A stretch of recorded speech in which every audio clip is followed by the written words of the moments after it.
एक मित्र ने लिखा है, डियर अनंत श्री, मैंने अक्सर सुना है कि एक उम्र या वक्त ऐसा आता है जब औरत एक बहुत ही टर्बुलेंट फेज से गुजरती है।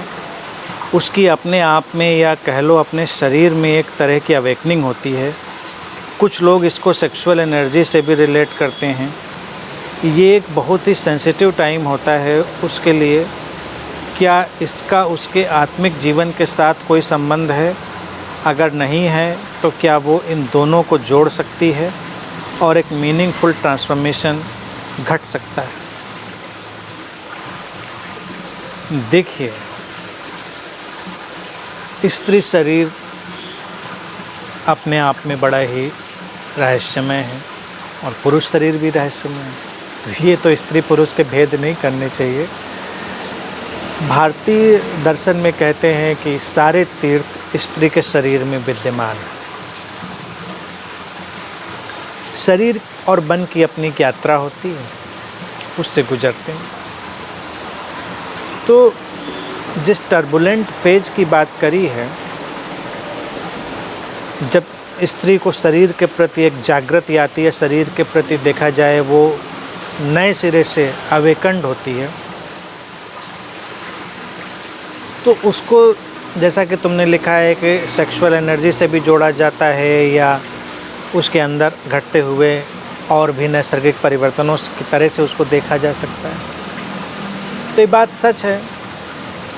शरीर में देखो, शरीर और मन में जब भी कोई परिवर्तन आता है, चाहे वो जीवन के किसी बड़े पड़ाव पर आए या उम्र बढ़ने पर वो पीरियोडिक रूप से आए, जब भी कोई बदलाव होता है, इसको हमेशा ध्यान में रखें, तो वो बदलाव हमारे लिए कई संभावनाएं खोलता है। जब जीवन एक सीधी रेखा में जा रहा है तो सीधी रेखा में हम उतने चौकन्ने और जागरूक नहीं होते। ऐसे ही देखें, जैसे आप ड्राइव करते हुए सड़क पे जा रहे हैं, अचानक किसी क्रॉस रोड पे चौराहे पे आप मुड़ते हैं, तो मुड़ते समय आप ज़्यादा सतर्क होते हैं, ज़्यादा सावधान होते हैं और अपनी स्पीड पर अपना काम करते हैं। तो इसी तरह से हमारा शरीर है। शरीर में जब कोई परिवर्तन घटता है, शरीर में जब जैसे देखा जाए कोई चौराहे जैसी स्थिति आती, कोई क्रॉस रोड जैसी स्थिति आती है, तो एक बदलाव की मांग होती है हमारे शरीर मन में, उसके प्रति चौकन्ना होना। अब जैसा कि तुमने पूछा कि आत्मिक जीवन और एक सेक्सुअल लाइफ, इन दोनों में क्या कोई जोड़ है या इसे जोड़ा जा सकता है? अस्तित्व में देखिए सब जुड़ा हुआ ही है। हम केवल अपनी कंसेप्ट से, अपनी समझ से उसको जुड़ा हुआ देखते हैं या नहीं देखते हैं। हमारे देखने न देखने से हमारे व्यक्तिगत जीवन पर अंतर पड़ता है। तो क्यों ऐसा घटता है, क्यों वैसा घटता है, इस चीज़ को हम बस केवल देख सकते हैं। अगर हमारे भीतर परिवर्तन होता है और हमारी काम वासना सक्रिय होती है, तो काम वासना के सक्रिय होने का मतलब ये है कि जीवन ऊर्जा सक्रिय हो रही है।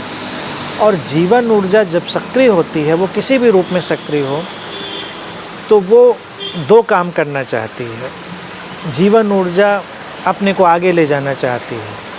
शारीरिक रूप से देखिए, हर स्पीसीज अपने को आगे ले जाना चाहती है, इसीलिए रिप्रोडक्शन होता है, संतानें पैदा होती हैं।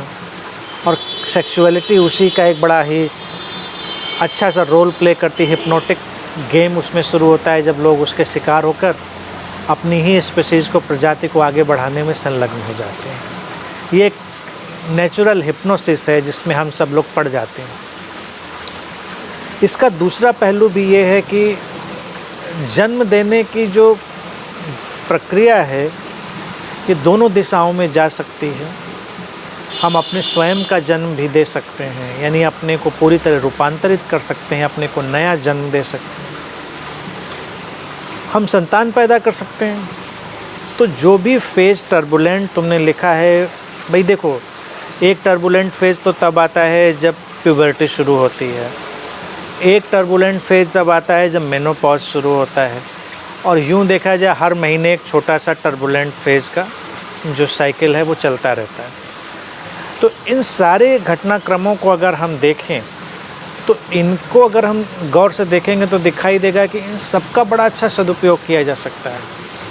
प्यूबर्टी के टाइम में जो टर्बुलेंस शुरू होता है बॉडी माइंड में, वही जब हम नेचुरल हिप्नोसिस के शिकार होते हैं तो संतानों को लाने का सहायक बनता है। मेनोपॉज में जो टर्बुलेंस शुरू होता है वो अगर हम उसको नहीं इस्टेब्लिश कर पाते हैं ठीक से, उसको संतुलित नहीं कर पाते हैं तो हम कई तरह की साइकोसोमेटिक समस्याओं के शिकार हो जाते हैं। कई महिलाएं उस समय डिप्रेशन का शिकार हो जाती हैं, कई के अंदर अतिरेक में काम वासना जागृत हो जाती है, कई के अंदर बिल्कुल चली जाती है। अलग अलग बॉडी माइंड में अलग अलग रिएक्शन होते हैं, लेकिन कुछ बदल रहा है। देखिए, प्यूबर्टी में मेंस्ट्रुएशन शुरू हो रहा है, मेनोपॉज में मेंस्ट्रुएशन बंद हो रहा है, पीरियड्स में मेंस्ट्रुएशन का साइकिल पूरा हो रहा है। तो ये सारे फीमेल बॉडी में बड़े विजिबल से चेंजेज हैं। तो एक जब फेज शुरू हुआ तब बड़ा टर्बुलेंस, एक जब फेज अंत हुआ तब बड़ा टर्बुलेंस, और हर महीने के तौर से तो मैंने बताया कि उसके टर्बुलेंस के शॉर्ट फेजेज आते हैं। तो इसको हमेशा बड़ी अवेयरनेस से यूज करें, सजगता से आप देखें इसको। आप अगर अपने अंदर एक कंडीशनिंग और प्रोग्रामिंग डालते हैं कि हम अपने जीवन को बदलना चाहेंगे, हम अपने को नया जन्म देना चाहेंगे, हम कुछ समझना सीखना चाहेंगे, तो वो भी संभव होगा। इसीलिए हम देखें जो प्यूबर्टी की एज है वो बहुत पोटेंशियल है लर्निंग के लिए, हमारे एजुकेशन के लिए।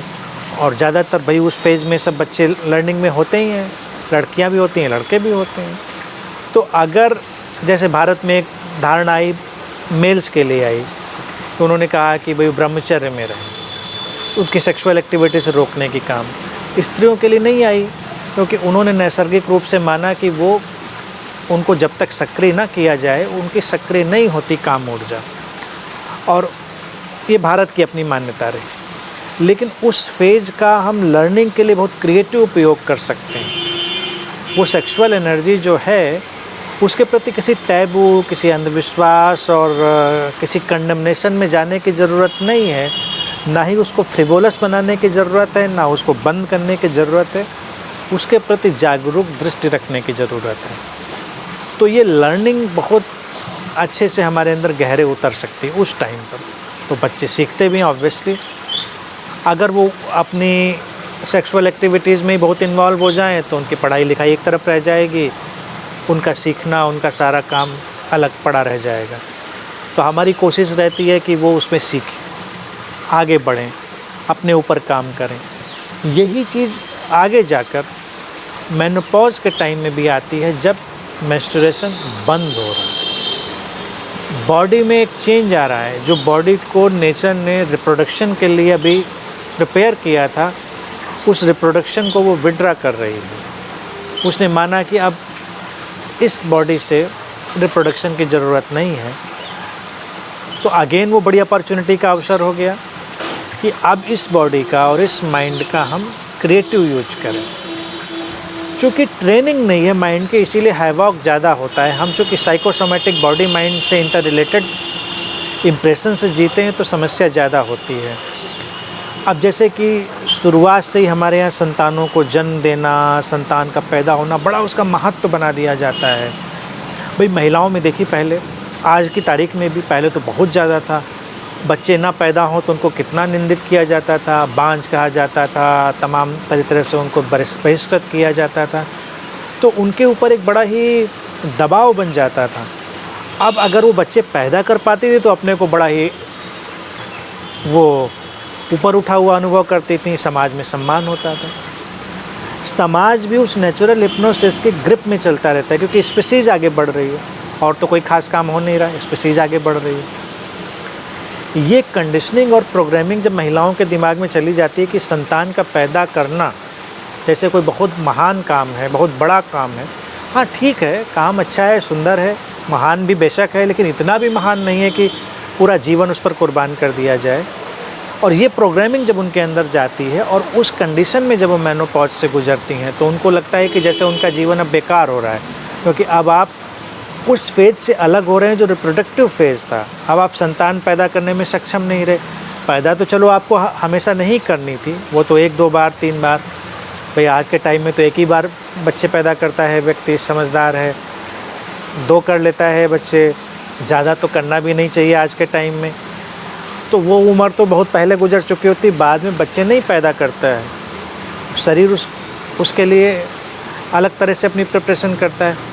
लेकिन रिप्रोडक्टिव फेज़ में तो रहती है बॉडी, और वो प्रोग्रामिंग के कारण मन में बड़ा सुकून रहता है कि चलो जैसे कि सब ठीक चल रहा है। जैसे ही वो फेज़ हटता है बड़ा हैवॉक क्रिएट होता है। तो नेचुरल जो हार्मोनल और केमिकल चेंजेस से आया हुआ टर्बुलेंस है वो तो अपनी जगह है, लेकिन जो प्रोग्रामिंग के थ्रू आया हुआ टर्बुलेंस है, यानी कि जो उपद्रव है, वो भी बहुत व्यापक है। तो महिलाओं को बहुत अच्छे से समझ लेना चाहिए कि जब भी कोई टर्बुलेंस का टाइम है, वो जागृति का टाइम है, वो गियर बदलने का टाइम है, वो चौराहे पर खड़े होने का टाइम है। अब आप चुन सकते हैं कि आप इस चौराहे के इस सड़क की तरफ जाएंगे या उस सड़क की तरफ जाएंगे। अब आपके चुनाव आपके लिए अस्तित्व भी घटाएगा। आप जागरूक होकर अपनी प्रोग्रामिंग में जागरूकता का उपयोग करेंगे अपनी प्रोग्रामिंग के लिए, तो अस्तित्व और सहयोग करेगा अच्छे से। फिर आप अपने को एक नया स्वरूप दे पाएंगे, अपने को नया जन्म दे पाएंगे, वो उचित हो जाएगा। तो इस दृष्टि से इसको देखें, मैं समझता हूँ तो ये बहुत शांतिप्रद होगा और जीवन को अच्छा बनाने वाला भी होगा।